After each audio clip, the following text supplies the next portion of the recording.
So, today on the podcast, we will finish up our 4-part story on the creation of Fantasmic. Already we've looked at early concepts that influenced the show: Dixieland at Disneyland, the Haunted Mansion River Show, a proposed battle at the Disneyland Castle between Mickey and Maleficent, and a plan to create a symphonic experience called Fantasia Live on Rivers of America. There are many ways to think about what makes a compelling story about the history of the Disney company, but one of those, I think, is that the story needs to be about Disney and also about at least one other element. That is, one way to think about a good story is that it can be about the dialogue between what is being designed inside the parks and how that attraction or show speaks to cultural or economic or political elements unfolding outside of the park. And that is very much the structure for our show today. The story of Fantasmic is not just about Mickey and the villains on stage, but how the message of that story connected with important events that were happening outside of the park. And that's a significant part of what we'll explore today. Designs for parks and plans for film never happen in a vacuum. They are always in dialogue with other cultural and political forces moving through the world. And that is largely true about Fantasmic, how the show coincidentally spoke to larger problems America faced in the early 1990s. When we last left off, the Disneyland team was getting ready to drain the river and build the effects and stage equipment necessary for the show, but before we jump back into our final segment, I need to thank a few more Bandcamp subscribers. We're an ad-free, listener-supported podcast. I am so grateful for each and every person who supports us over on Bandcamp, because without them, this podcast would simply cease to exist.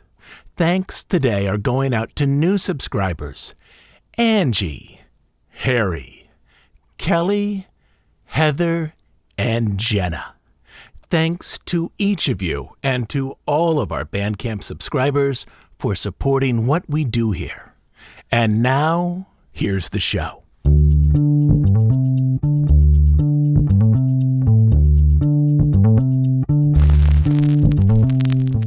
By the early months of 1992, various forecasting firms offered disappointing predictions as to how the after effects of both the recession, with a rising unemployment rate of 7.5%, and the Iraq War, which contributed to elevated gas prices, would affect tourism in Southern California. Most forecasters were hoping that summer tourism would be no worse than in the previous year. 1991 brought roughly 11.6 million guests to Disneyland, down from a pre-recession peak of 14.4 million 2 years earlier, a nearly 20% drop in attendance and revenue. Park managers were hopeful that this current year wouldn't bring any additional losses as the country worked to rise up out of difficult financial times. Those hopes were pinned largely on Fantasmic attracting crowds back into the park. If crowds didn't show up for this new show, attendance almost surely would continue to decline. The river was refilled in February 1992. Much of the show structure was arranged beneath the water, or in subterranean trap areas by or under the new mill building. Traditionally, shows for Disneyland rehearsed off-site with a few final run-throughs on location, but the unique equipment for Fantasmic required that the majority of rehearsals take place on the island or on the water. Choreography could be developed outside of the park, but with the unique lights, the water screens, the fog effects, and fire, the show would require weeks of rehearsals on property. Even though there are usually ways to adjust and modify live entertainment shows during the final rehearsal process, Director of Entertainment Mike Davis said, the special effects and major construction aspects of this project do add some interesting challenges and restrictions. For example, we have concrete vaults holding retractable lights and sound towers which can't be moved 5 feet to the right. Rehearsals have to be done at night, once the park is closed. If the weather is good, we'll be able to rehearse from 7 p.m. to 7 a.m. for about 5 weeks before Fantasmic makes its world premiere. In March, Barnett Ricci started holding rehearsals to block out the show. In terms of labor, the show was extremely expensive, with 51 performers and 48 people on the technical and backstage crew. Add into this scores of cast members who eventually would need to manage and direct crowds in the park.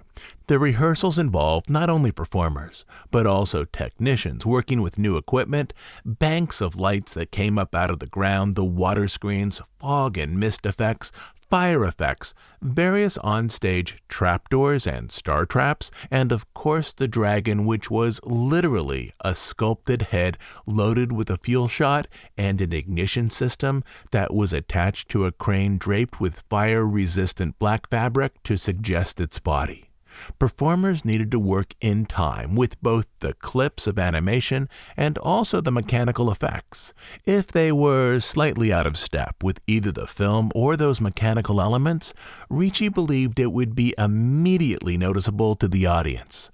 The goal was to present something that resembled a 22-minute dance with all aspects of the show deeply cued to the music. Most nights, rehearsals began shortly after the last group of guests left the park, either working with technical elements or performing full run-throughs. "We spent 3 months of all-nighters out there on the river," Barnett Ricci explained, "programming all the effects and meticulously finessing the timing behind the time code of the film. Every burst of water, pyrotechnic, laser, and live element had to be exactly timed and rehearsed to be in sync with what happened on the screen and with the fantastic musical score." Overall, rehearsals went well. The show was a combination character story, stage magic performance, dance and music review, and pyrotechnic spectacular. The production team generally felt good about the show. As directors, technicians, and performers worked to finalize the show at Disneyland, a promotional team continued to move from city to city, setting up that 75-foot-tall cold air inflatable of Maleficent next to government buildings, civic centers, and shopping malls, as a unique way of advertising the show. Beyond this, the marketing and promotions team saturated local markets with TV spots, radio ads, and billboards, all featuring Fantasmic. The campaign focused on the lead-up to summer. "Hopefully by mid-May," said Rich Irvine, Vice President of Marketing, "everybody in the western United States will have heard about it. That's the objective. We're shooting for 90 to 95% awareness within 4 weeks." Billboards were placed along freeways and major roads in Los Angeles and Orange County featuring the dragon surrounded by fire with the slogan, "Be there when the night ignites."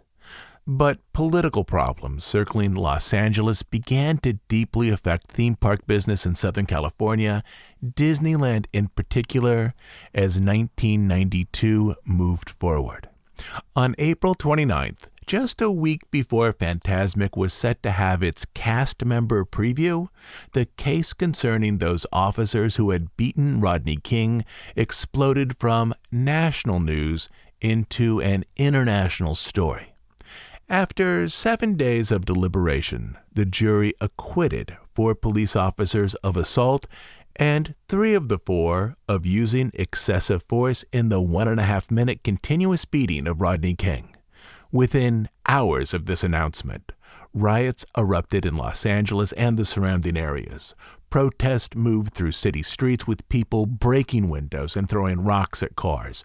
Eventually, 2 of those officers would be found guilty on federal charges of violating Rodney King's civil rights, but the prospects of a subsequent trial did little to quell the anger on the day the verdict was announced. Stores were looted, including at least one gun store. Multiple buildings were burned down. At times, rioters shot at firefighters working to put out various blazes, which led to those same firefighters being given bulletproof vests.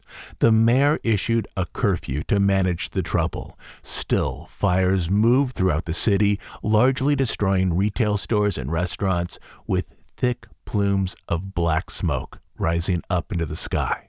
Much of this was televised with many images taken from news helicopters, while in the background across the city were those Disneyland billboards with flames and the slogan, "Be there when the night ignites," which in this context seemed to have an entirely different and far darker meaning than what was originally intended. Fantasmic opened immediately after the Los Angeles riots of 1992, Don Dorsey explained, and there were these billboards advertising Fantasmic all over town that said, "Be there when the night ignites." They came down rather quickly, I think. Even those outside of Southern California understood that the show's main promotional image now mostly served to remind guests how close Disneyland was to those riots. "Disneyland's new Fantasmic light show opens next week," explained a reporter for the San Francisco Examiner. "The ad motto has caused some embarrassment. It says, 'Be there when the night ignites.'" A reporter for the Los Angeles Times said, "The LA riots touched even the happiest place on earth. Disneyland had a highly visual marketing campaign for its new Fantasmic nighttime special effects show with a backdrop of fire licking the skies. But after last week's events, the slogan was dropped. It's just not the right time for it," says one Disney official.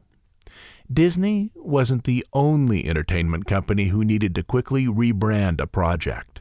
Universal also had a film tentatively titled Looters, which featured Bill Paxton, Ice-T, and Ice Cube, which needed to be retitled. Not only would that film get a new title, with the new title being Trespass, its release date, originally for July 3rd, would be pushed all the way back to December. Paramount also took down billboards featuring a gun-carrying Harrison Ford for the upcoming film Patriot Games. The riots lasted 6 days and dominated the cable news cycle. Image after image of stores that had been looted, cars that had been vandalized, and buildings that had been burned. The footage was also included in news reports presented overseas. There was a human cost to all of this. Over 60 people died during the riots. Over 2,000 were injured. To those outside of the area, Southern California now looked like an unsafe place for a family vacation, particularly for those traveling with younger kids. One study, paid for by the Los Angeles Convention and Visitors Bureau, which was conducted shortly after the riots, projected a 30% to 40% drop in foreign tourism and a 15 to 25% decline in U.S. tourists for the region over the coming summer. During summer months, visitors to Disneyland were roughly split 50-50 between Southern California locals and visitors from out of the area. A reduction of this size to out-of-the-area tourism could easily translate into well over 1 million fewer visitors to Disneyland over those summer months. It also meant that the resort would need to shift its marketing strategy to focus more on locals. With the right incentives, locals might still come out to the park for a day once the trouble in Los Angeles subsided. The overall image, explained Kei Tajima, Director of Customer Service and Operations at Japan Travel Bureau International, is that the U.S. is a very dangerous place. Following the riots, the manager for the Anaheim Plaza Hotel, directly across the street from Disneyland, reported bookings were down by 25% compared to the previous year. In short, this meant that Disneyland would need to focus even more on attracting locals to balance its financial books. By this point, its main tool to fix its looming summer attendance problem was the promotional campaign it had developed around Fantasmic. If Fantasmic was not a success, the park would struggle financially to move through the summer. Simply put, most managers' hope for a post-recession recovery this year were now largely gone. The main objective was now to simply stem further losses. 3 days after the riots ended, as entire blocks remained in rubble, Disneyland held a long-ago scheduled cast preview of Fantasmic. It was held 1 hour after the park closed on Thursday, May 7th at 10 p.m. For most cast members, it would provide a necessary respite from the trouble that they had watched unfold just one county over in Los Angeles. As cast members entered the park, they found a banner across Main Street that read, "Disneyland welcomes you to the cast premiere of Fantasmic." From there, in a partially dark park, cast members, along with their guests, made their way to the banks of Rivers of America. They watched as light poles rose up from the ground, the mouse appeared on stage, and then animation was seen on water screens arranged above the river. The show ultimately was about how Mickey managed his fears and how, through focusing on his own thoughts and actions, he was able to overcome trouble and chaos around him as the fire rose up on the water. Though the promotional slogan for the show after the riots was now inappropriate, the message of the show was not. It was a story that suggested that each person had the ability not only to manage their own fears, but also to have some control over troubling forces around them, and also to find a way to be the type of person they would like to be for themselves and also for their friends. This message, perhaps, might be one to which Southern California might respond at this time. Public previews of the show began the following weekend. Some eager fans waited more than 2 hours for a choice spot from which to view the multi-million-dollar show along the banks of Disneyland's Rivers of America, explained a reporter for the Los Angeles Times. Much of Disneyland's potential success in attracting strong summer attendance this year is riding on Fantasmic. Show producer Barnett Ricci was there as guests watched the show, the water screens, the boats, and the fireworks. The first time we performed the show for a real audience, she said, I was thrilled watching and hearing their reaction to the show. These previews went well, but the audience almost surely was packed with longtime fans of the park. The big test would be the press preview party the following week. The local papers all followed the aftermath of the riots, particularly public criticism as to how police and the police chief handled the event. Many of the news stories were focused on who was responsible for the trouble and on the shortcomings or perceived shortcomings of the city's response. The show at Disneyland, however, was about managing or even overcoming problems that might, or at least initially might, appear outside of one's control, even if the Disneyland marketing team didn't fully realize that this was how their show could be framed as a response to the problems rising up in nearby cities. It was a message that rested just beneath the drama, one that quietly spoke to larger problems rippling through the state. The press premiere was held on May 13th, but the park used the event to highlight all of its summer offerings, not just Fantasmic.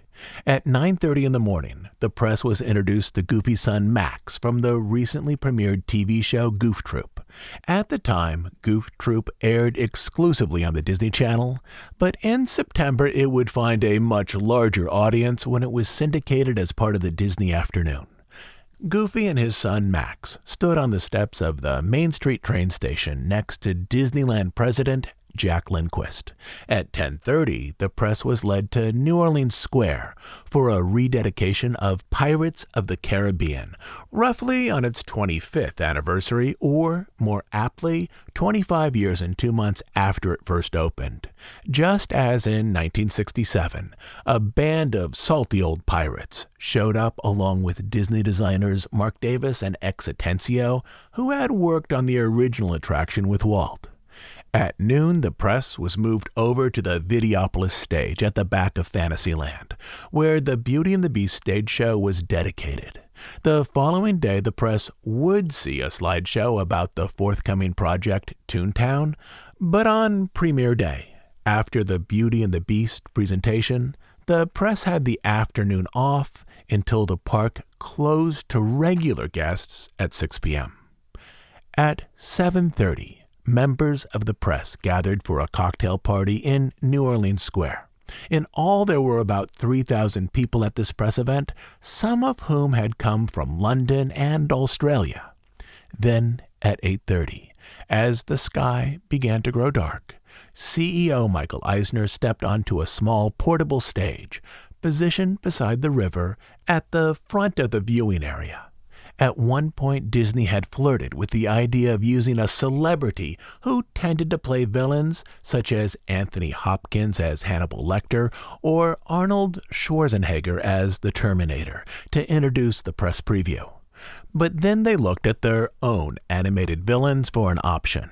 In the end, Disney went with an actress dressed as Maleficent standing beside Eisner for the Dreadication ceremony. The Walt Disney Company, Eisner said, has a long and honored tradition of developing and presenting new kinds of entertainment, and tonight stands as a landmark in that tradition. This evening we are premiering Fantasmic. Once the portable stage was removed, the show began. A voice announced that nothing was more powerful than the imagination. Then twin poles of spots rose up from the island stage, sweeping the audience with their light. Mickey appeared, dressed in a tuxedo jacket layered with elements that sparkled. On the island stage, he conducted colorful fountains that rose up like juice from the river, then, moving to a raised spot next to the mill, raised his hands, at which plumes of brassy sparks shot out from his index fingers. The show moved through all of its scenes, Peter Pan on the Columbia, the Queen from Snow White transforming into the Hag, and then the dragon rising up from the mist to engulf the river with fire, only to be overcome by the mouse and his sense of determination.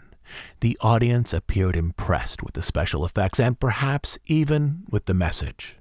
As reporters exited the park, they found an inflatable Sorcerer Mickey left over from that earlier promotional tour, now positioned in town square, waving them goodnight. They also found out in the parking lot not far from Space Mountain the 75-foot inflatable of Maleficent, like an 8-story billboard that could be easily seen from the freeway. At the end of the preview event, executives had some concerns about the new show, largely that it needed a better developed narrative, but also that the fireworks were too loud, the dragon and the fire might frighten young children, and that the seating area, set at just over 6,000 people, was too small. But most in the audience seemed satisfied with the show.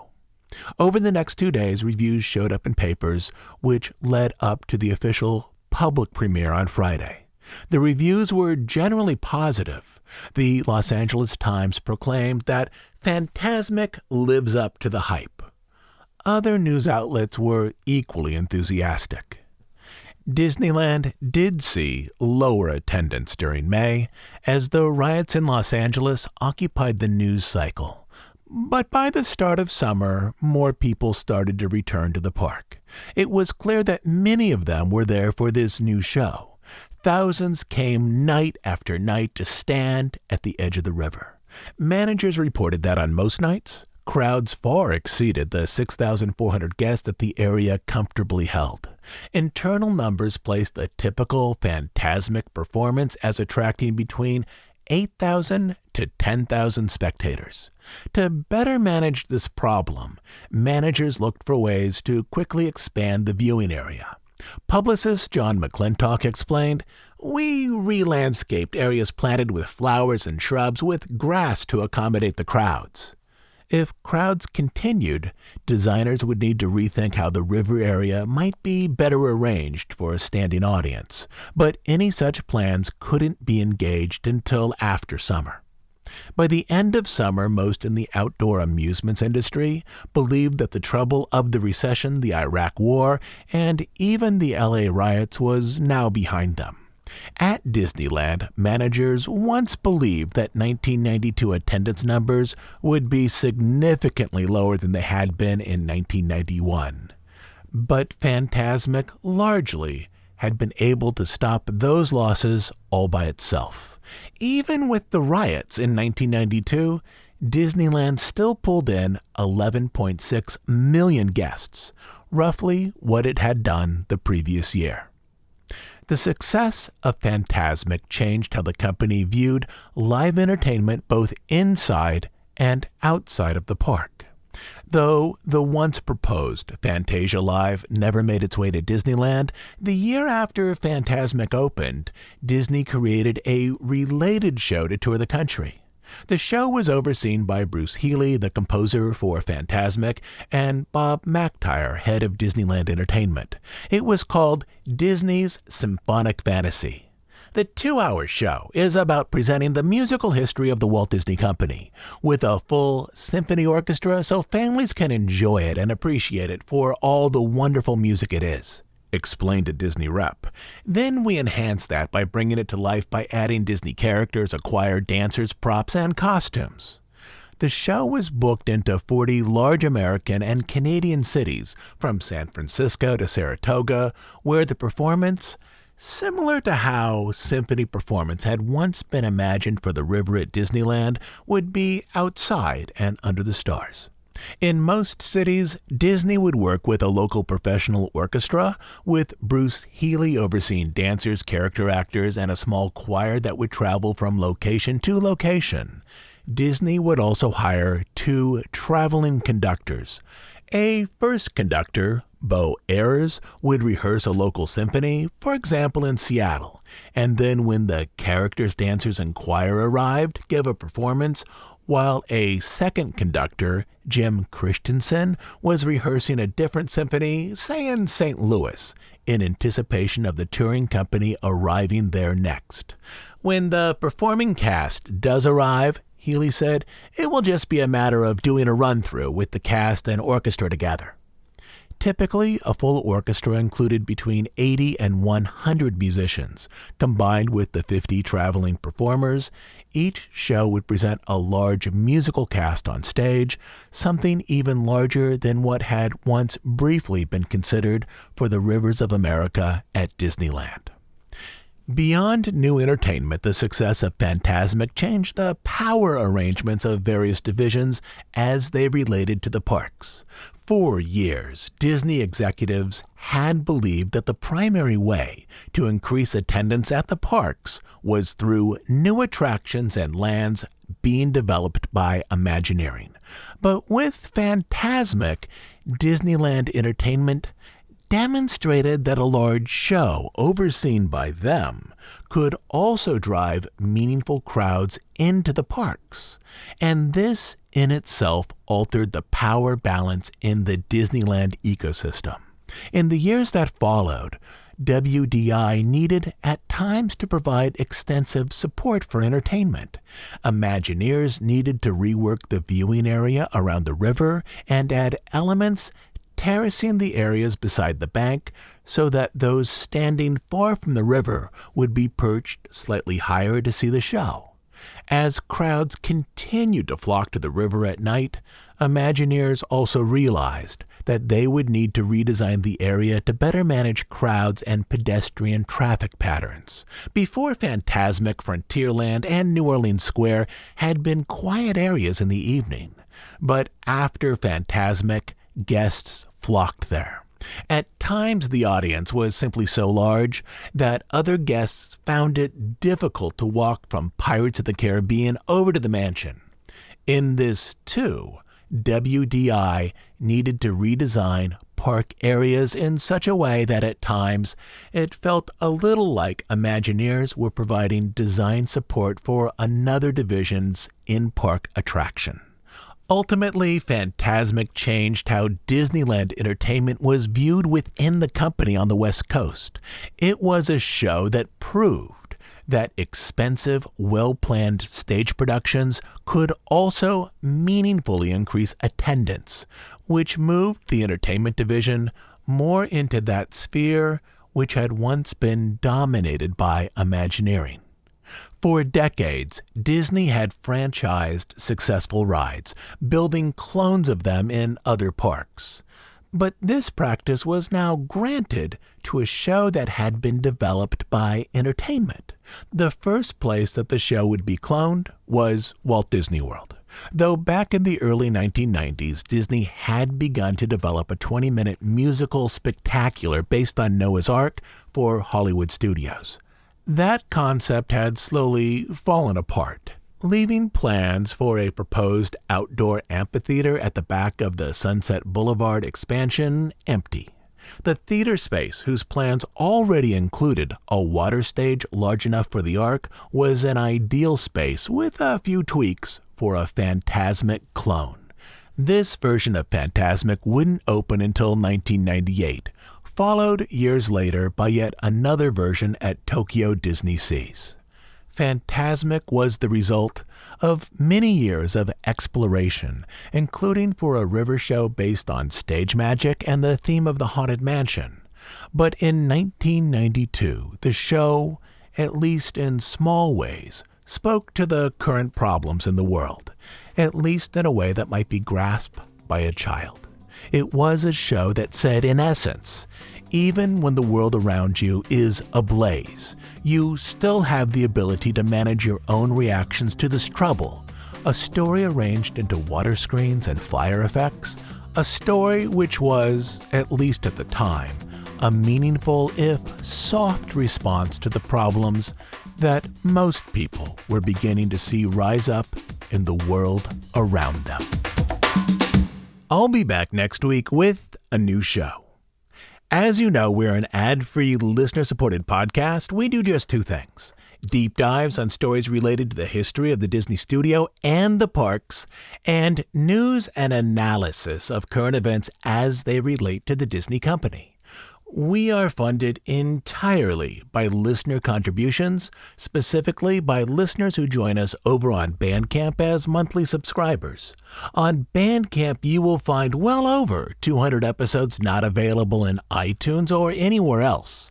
But the best reason to join us there is to support the work we do here and to make sure that this podcast continues to exist.